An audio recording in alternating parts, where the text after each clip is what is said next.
Good night, everyone. Tonight, God is good and God is good all the time. My name is Simon J. Spirit Divine. I'm here to give you a word on tonight. The title gonna be the covenant renewed at Shammah. Come from Joshua chapter 24, 1 through 17. So now Joshua is about to renew the covenant at Shammah. Now he summoned the elders, the leaders, the judges, and the official and the Israelite, and they represent themselves before God. So they represent themselves before God. But Joshua gonna be doing this on renewal covenant. He got to let them know. You know, God did all this shit. You didn't do it on yourself. You got this far to the land. You didn't do it by yourself. So Joshua about to let them know. So Joshua called all. So they listen and they agree on the renewal of the covenant. So Joshua said, "This is what the law say." Now God, is going to now God is going way back. He's going way back to the ancestor, and this what a lot of stuff happen. To us, it always go back to our ancestors. So I might try to find out who are my ancestors. Because a lot of stuff go by your ancestors. So we gonna hear how it went back. It went back with the Israelite, the third generation. Would disobey God, and then they refused to go into the promised land. So the next generation came on. God to put a curse on the ancestors, but the curse went on to the fourth generation. And that's why they had to run around in the wilderness for 40 years to get to their promised land. So now God is going way back to the ancestor. Where the curse started. And that's why our curse always started. That's why they always keep saying, break that chain. Break that chain of your ancestors. So including Terah. Terah is the father of Abraham. Nahor is Abraham's brother. That's the reason why he had to carry Lot with him everywhere he went. He took care of Lot. Everywhere he went, Lot was right there. So they live among the river and worship other gods. See, Abraham's father and his brother worship other gods. That's where the curse has started from. So Abraham was the only righteous person that was there on that land with his father and his brother. So this is why God had took Abraham, from the land. Remember, I put that out way back. A couple of months ago when I first started the Bible study.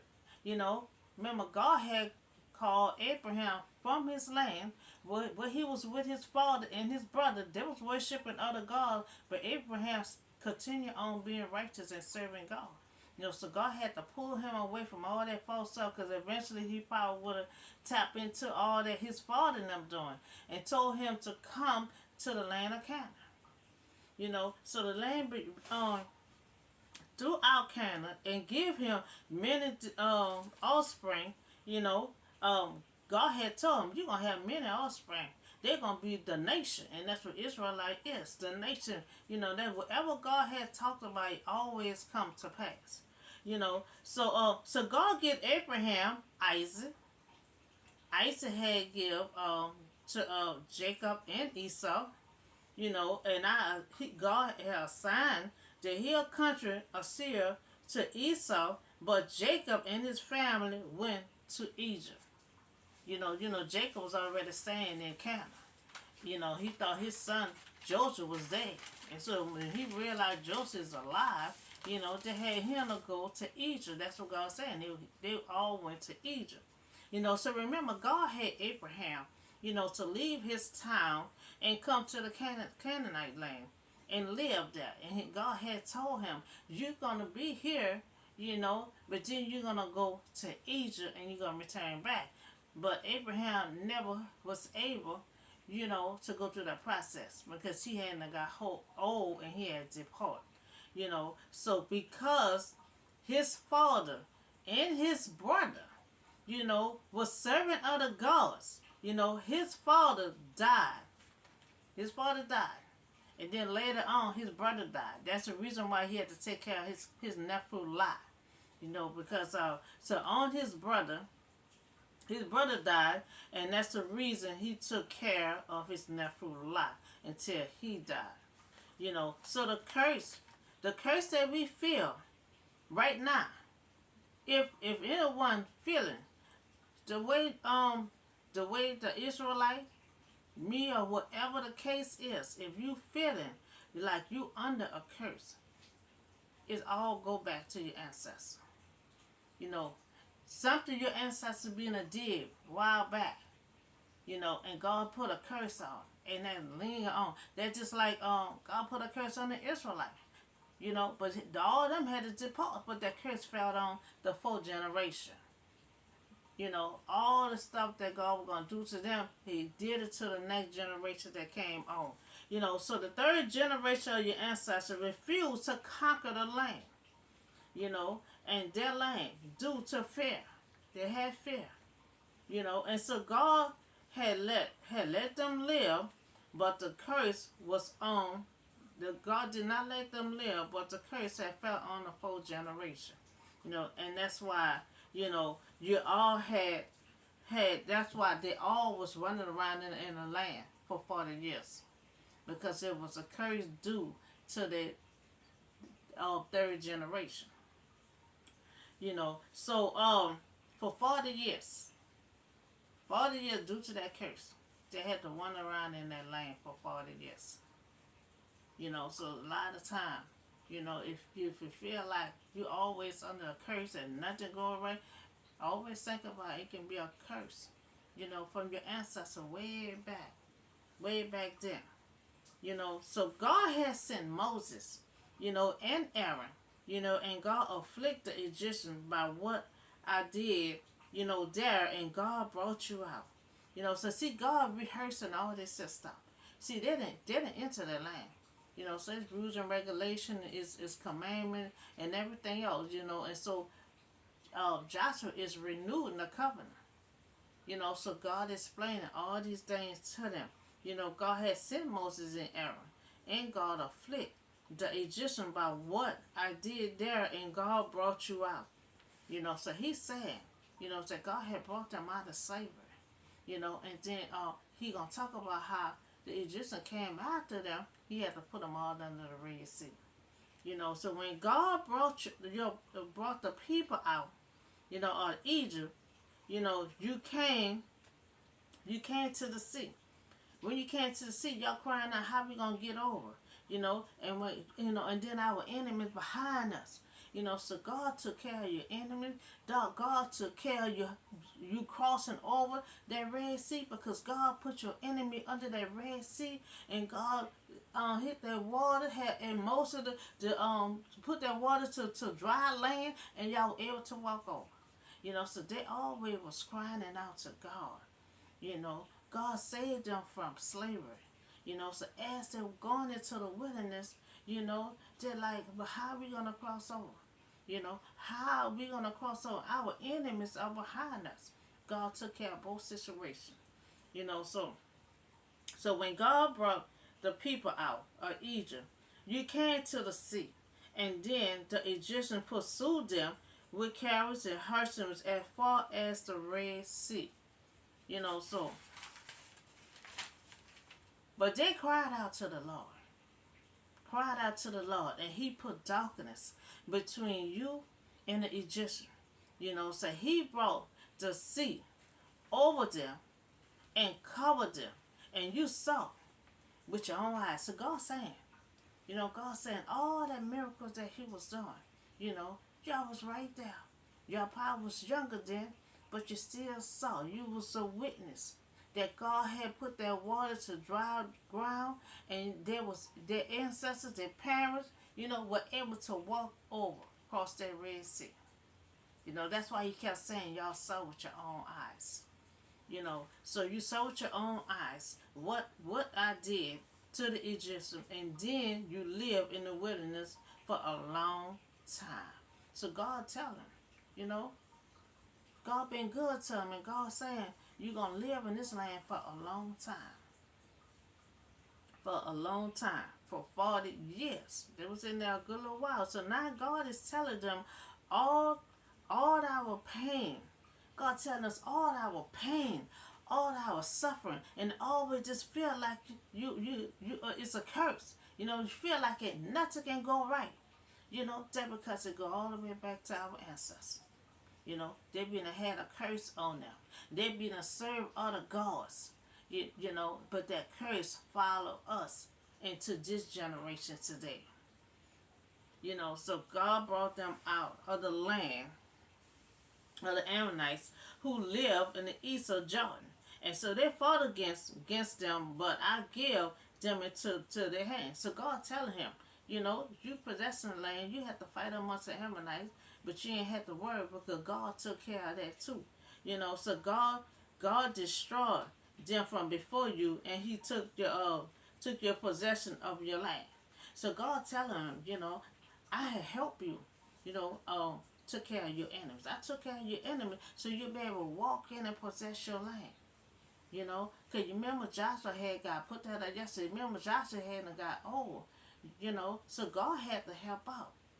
God had to help out and start help conquering these lands and stuff. So they can possess their land. So when the king of Moab prepared to fight against Israel, he sent for Babylon to put a curse on you. So this the Israelite had a curse on them, but God would not listen to Babylon, so he blessed them again and again. So God delivered them out of the hand of the enemy. So then you cross the Jordan. You came to Jericho. And the citizens of Jericho fought against you, and also the Ammonites and the Canaanites. But God had given them into their hands, and God sent the hornets ahead of you, which drove them out before you. Also the two Ammonites, the two kings. So they've been defeated multiple times. But God was right there using His power. God was the one had them to win their battle. So God said, I give you a land. So God is letting them know they did not do it with their own sword. So God telling them, okay, you was in battle. God made me. I just named all the Ammonites, the Canaanites. They had fought all those people, all those kings. And guess what? They didn't win because they was good or because they had a sword. They win because of God power. God power. And God helped them, deliver them to and help them conquer those lands in their enemy. So God is letting them know they did not do this with their own sword or blow. It was God power. We do not win with our own strength, but the strength of God. So God said, I give you a land, on which you did not toil and city that you did not build. So God said, I'm giving you a land that you did not build. I give you a land that you did not build. And you live in this land and you eat from the vineyard that you did not plant. So God telling them, I'm putting you in a land that you did not build. I'm putting you in a land that you eating olives and fruits and everything else that you did not plant. So God telling them all these things. And God telling them they did not win with their own sword. So that's what God telling them. You did not win because you really defeated them. You win because on the behalf of God. So it was God. God also said, you living in a land you did not build. You eat from the vineyard that you did not plant. It's all God. Give it due time, in due time of your ancestors. So it's all God who give you everything. It's God that give us everything.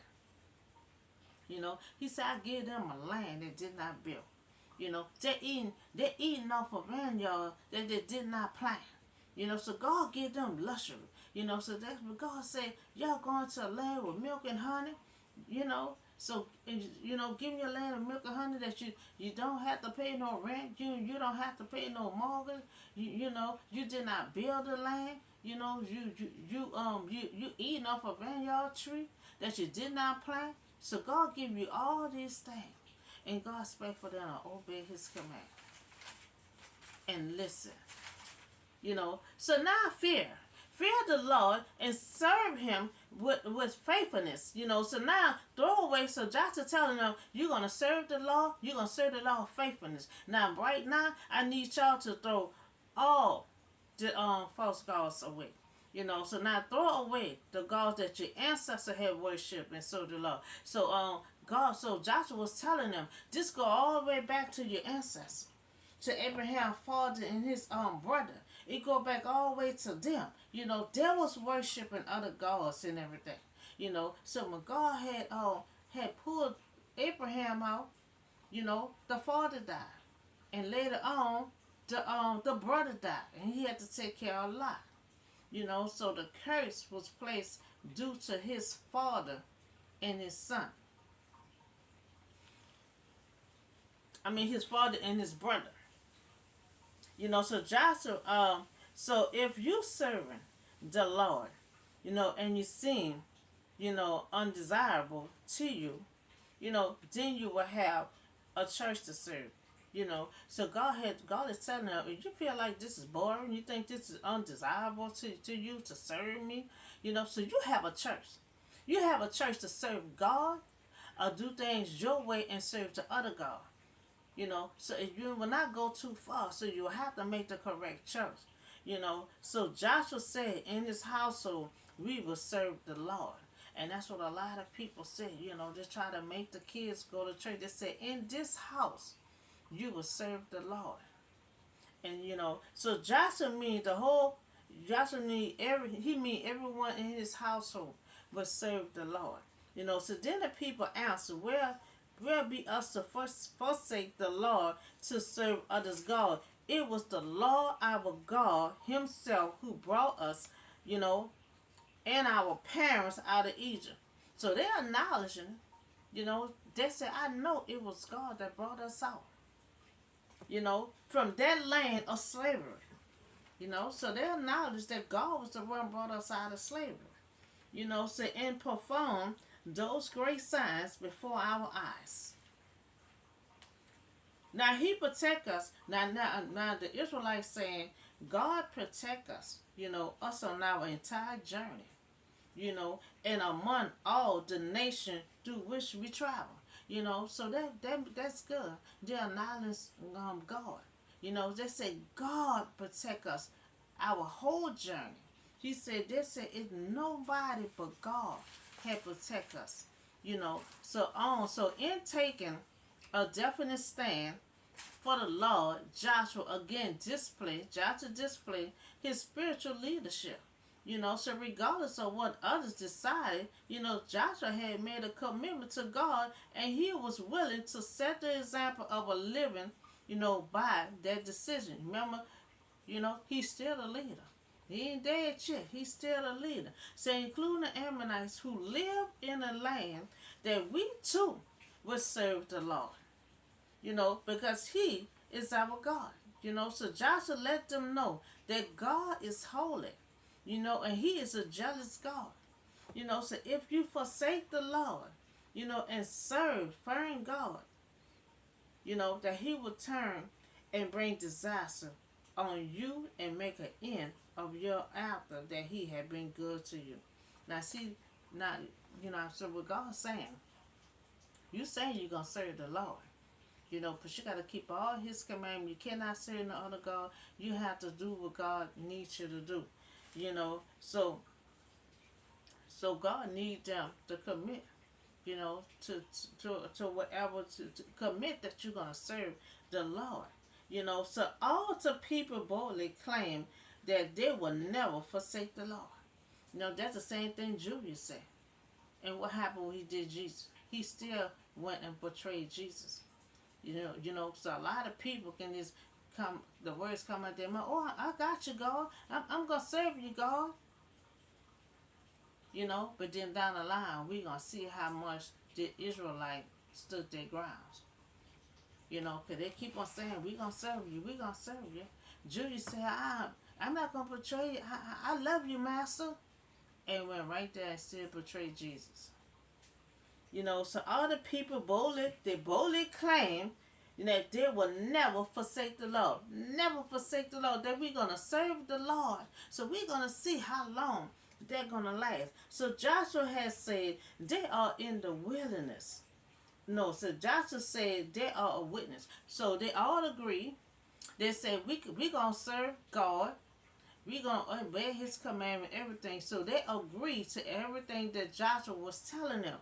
You know, Joshua said, "You are witness against yourself. That you have chosen to serve the Lord, and yes, we are witness." So Joshua telling them, since you agree, y'all is witness to this covenant that I'm reading to you.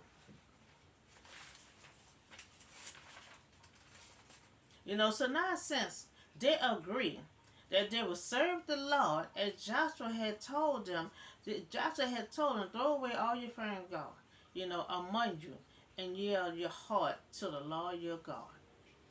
So the people had said, they will serve the Lord, and obey Him.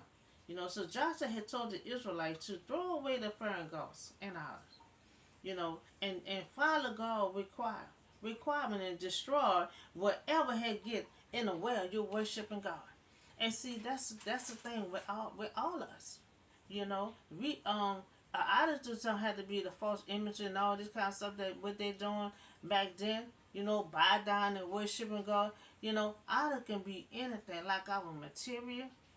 You know, um, it can be anything that we love more than God. So God don't want you to put nothing before Him. You know, that's false gods. Worshiping our money, that's false God. Anything we worshiping more than we worshiping God.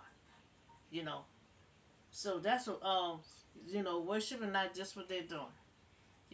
Today in our generation, sometimes we can worship our job, our money, our clothes and shoes, all kind of material stuff, and we worship and pay more attention to that.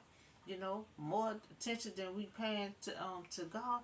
That's just other gods that we are serving. You know, so on that day,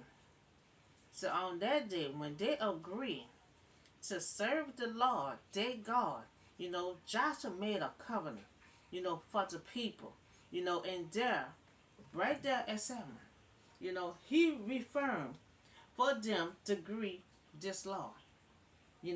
He said, y'all are witness to your own self.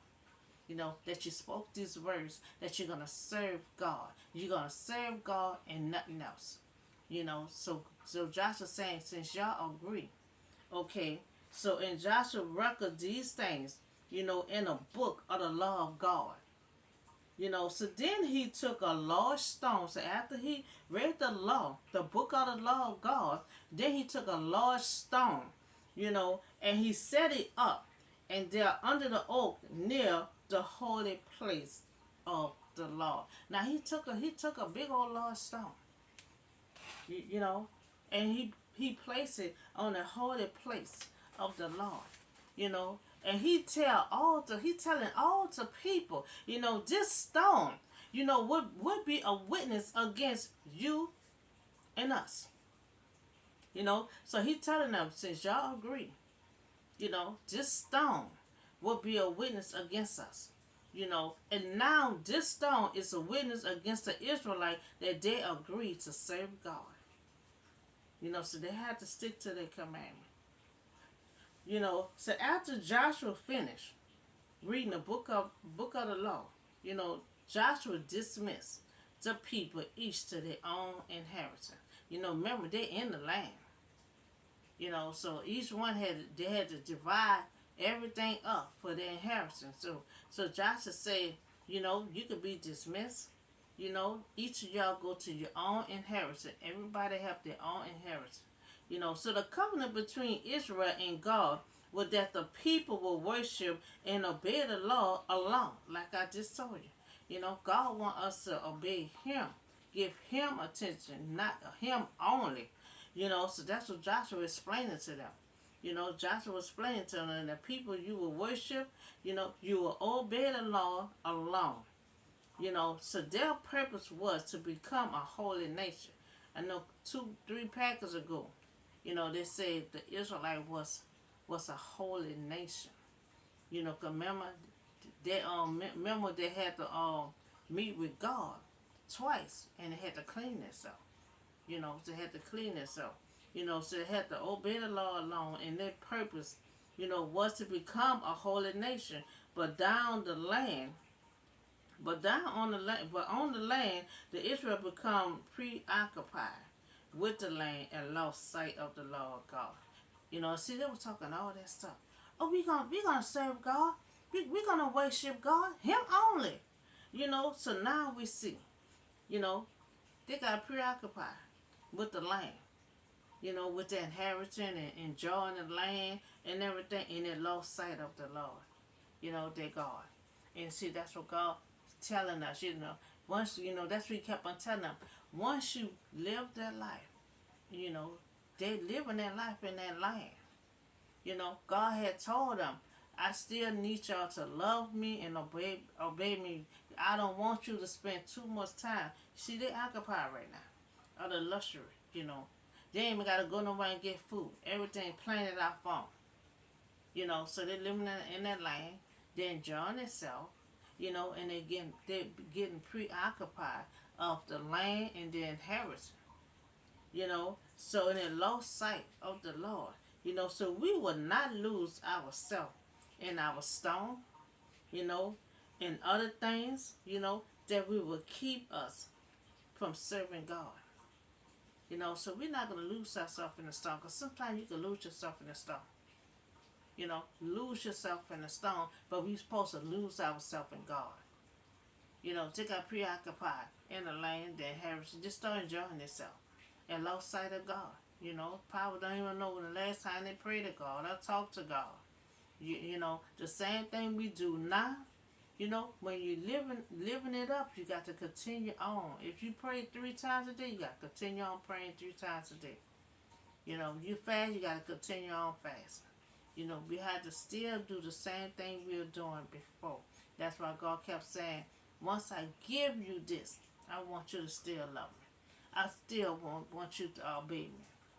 And the only time they will call out to God when they need help or fighting or something like that. That's the only time God gonna hear from them. Because they got preoccupied with their land. So this is all the word I have for y'all today. So Joshua had the covenant he wanted to renew with them at the sea on the land of Shechem. So he had to, renew the covenant, and he summoned all the Israelites so they can be right there to hear. And so after he finished reading everything to them, let them know that God had rescued you from slavery. God performed all kind of miracles right in front of your eyes. So they saw what God can do. So letting them know you defeat a whole lot of kings and the Ammonites and the Canaanites, and so God let them know you didn't do that on your own strength. God used His power, and God helped y'all defeat your enemy. So it's a lot of stuff that He was reading to them. And so but you had one of the Israelites say, okay, God protect us this our whole journey. So that was good that they acknowledged that. So that's and so they agree. Oh, we're gonna serve God. We're gonna serve God. He the only one we gonna serve. So then when they got settled in that land, they got preoccupied with the land, having fun and stuff like that, and lost sight of God. We had to keep God. See, that's why God would let them know, I give you this land. You ain't built this land. You eating out the vineyard, something you did not plant. So God will let them know, I give you that land that you did not build, but this land I was given to your ancestors. That's the reason why you're in the land. And I give you a land flowing with milk and honey. vineyards and everything else where you don't even have to go out and try to look for no food. It's all right there. So God let them know, and you in a land that you did not build. You eating food that you did not plant. So God telling them, all this luxury, that you receiving is all due to your ancestors. Due to your ancestors. And God made sure his promise had been fulfilled. So that's all the word I have for y'all today. Y'all have a blessed day, and I see y'all on the next video.